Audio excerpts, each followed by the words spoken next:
One thing that keeps me puzzled, despite having studied finance and economics at the world's best universities, the following question remains unanswered. Why is it that 5,000 units of our currency is worth 1 unit of your currency, where we are the ones with the actual gold reserves? It's quite evident that the aid is in fact not coming from the West to Africa, but from Africa to the Western world. The Western world depends on Africa in every possible way, since alternative resources are scarce out here. So how does the West ensure that the free aid keeps coming? By systematically destabilizing the wealthiest African nations and their systems, and all that backed by huge PR campaigns, leaving the entire world under the impression that Africa is poor and dying and merely surviving on the mercy of the West. Well done, Oxfam, UNICEF, Red Cross, Life Aid, and all the other organizations that continuously run multi-million-dollar advertisement campaigns depicting charity porn to sustain that image of Africa globally. Ad campaigns paid for by innocent people under the impression to help with their donations. While one hand gives under the flashing lights of cameras, the other takes in the shadows.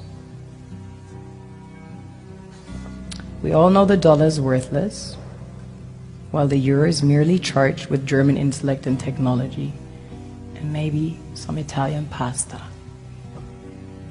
How can one expect donations from nations that have so little? It's super sweet of you to come with your colored paper in exchange for our golden diamonds. But instead, you should come empty-handed, filled with integrity and honor. We want to share with you our wealth and invite you to share with us. The perception is that a healthy and striving Africa would not disperse its resources as freely and cheaply, which is logical. Of course, it would instead sell its resources at world market prices, which in turn would destabilize and weaken Western economies, established on the post-colonial free meal system.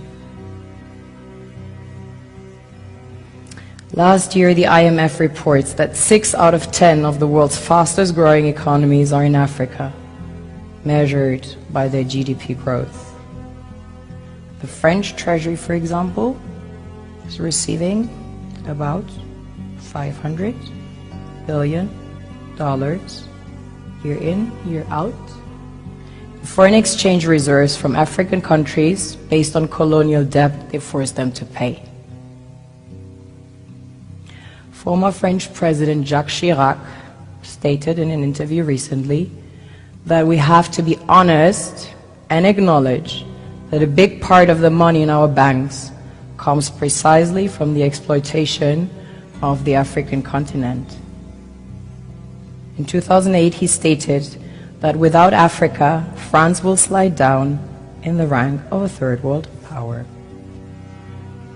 This is what happens in the human world, the world we have created. Have you ever wondered how things work in nature? One would assume that in evolution the fittest survives. However, in nature, any species that is overhunting, overexploiting the resources they depend on as nourishment, natural selection would sooner or later take the predator out, because it offsets the balance.